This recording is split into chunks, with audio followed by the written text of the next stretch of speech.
Find the length of the curve given there between 1 and 27. We have the formula for arc length, and it ultimately boils down to you being able to simplify what's underneath the square root so that you can integrate it. And so it starts with us taking the derivative. Keep the 3/4. Power rule, bring down the 4/3. Take away 1. The new exponent is 1/3. Keep the negative 3/8. Bring down the 2/3 and take x to the negative 1/3 by taking away 1 there, and 5's derivative is 0. Before we think about going further, we should simplify it. And so it's definitely going to be the case that we cancel to get x to the 1/3, and then we cancel the 3's, and then we get negative 1/4. And what I like to do is make this x to the 1/3 in the denominator. The negative exponents are good for taking the derivative, and they're also good for taking the integral. But when it comes time to do algebra, I find it easier to have a positive exponent. And so, step 2 in the process after taking the derivative is to square. And so we take y prime and square. To be careful, we'll write out 2 copies of it. X to the 1/3 minus 1/4 x to the 1/3.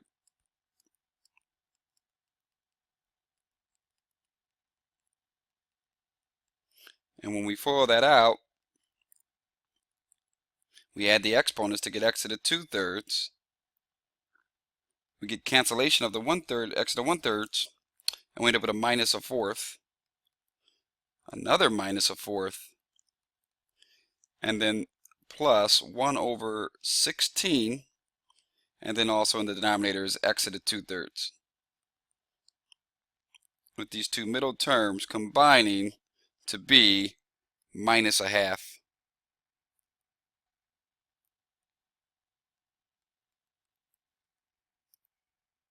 I change color and make a big point out of it, highlight it, because I want you to see what's going to happen next when we go to the third step in the process. After squaring the derivative, it's our job to then add 1. And so adding 1 would be essentially changing the negative 1/2 to a positive 1/2.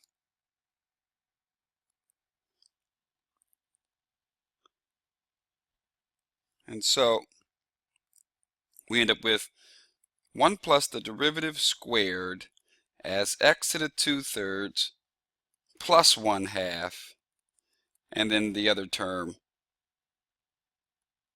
1/16 x to the 2/3. It's exactly what we had before, but instead of a minus 1/2, now we have a plus 1/2. And so it turns out that it's exactly what we squared before, but instead of a negative, we're going to have a plus. That's how it works. Let's go to the next slide and write that out. Let me just copy down what we had before.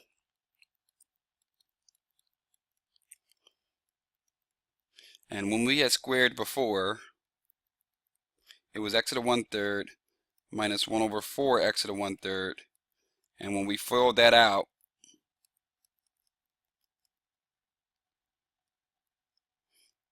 sorry, make it look better.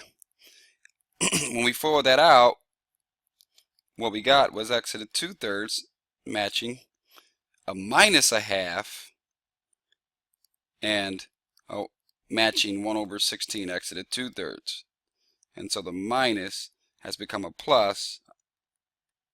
It's the same thing as if we were to square the exact same 2 terms, or take the 2 terms and multiply them together, but instead of a minus, we'd have a plus.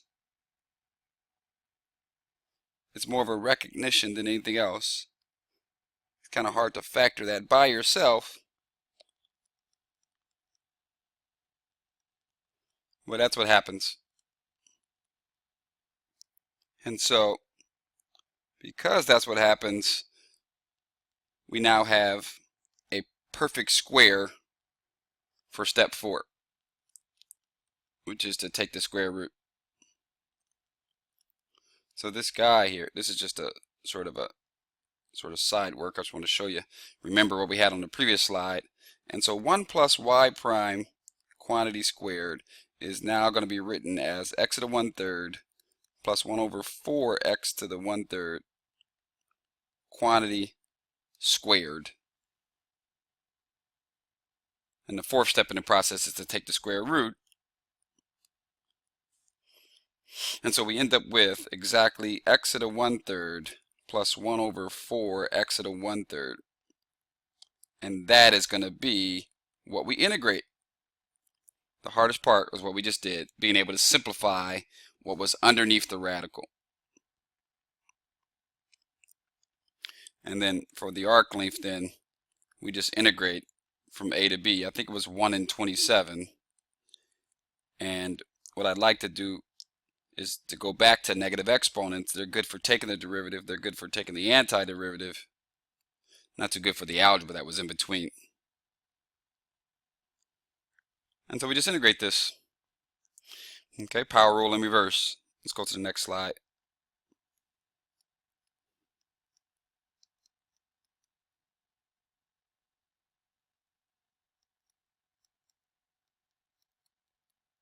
Okay, so we have to add 1 to the exponent. Instead of dividing by 4/3, though, we'll multiply by 3/4. Leave the 1/4 there. Add 1 to the exponent. Instead of dividing by 2/3, we'll times by 3/2. That's the antiderivative. And it's our job to fundamental theorem of calculus, plug in the 27, and subtract what we get by plugging in the 1. Okay. Not totally necessary that you factor out, but you might find it helpful if you do. They both have a 3/4, and so my life might be a little easier if we take that out.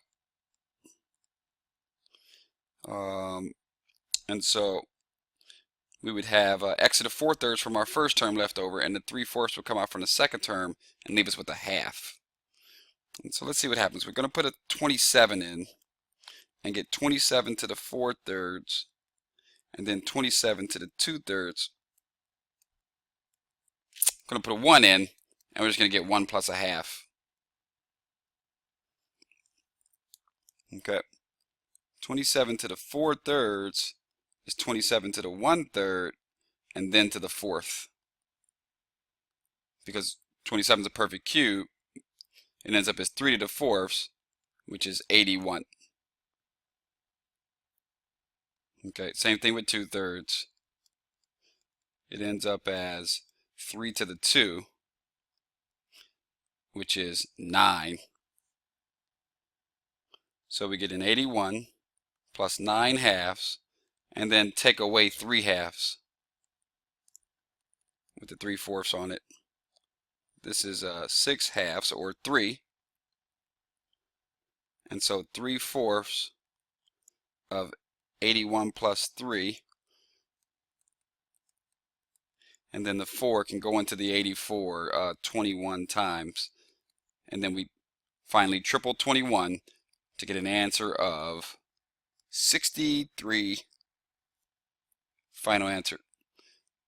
The heart of the matter, though, was the algebra in the second slide here of trying to simplify what was underneath the radical. It's maybe not necessary to always get into a perfect square, but if you can get it as simplified as possible, the goal is to be able to integrate in the end.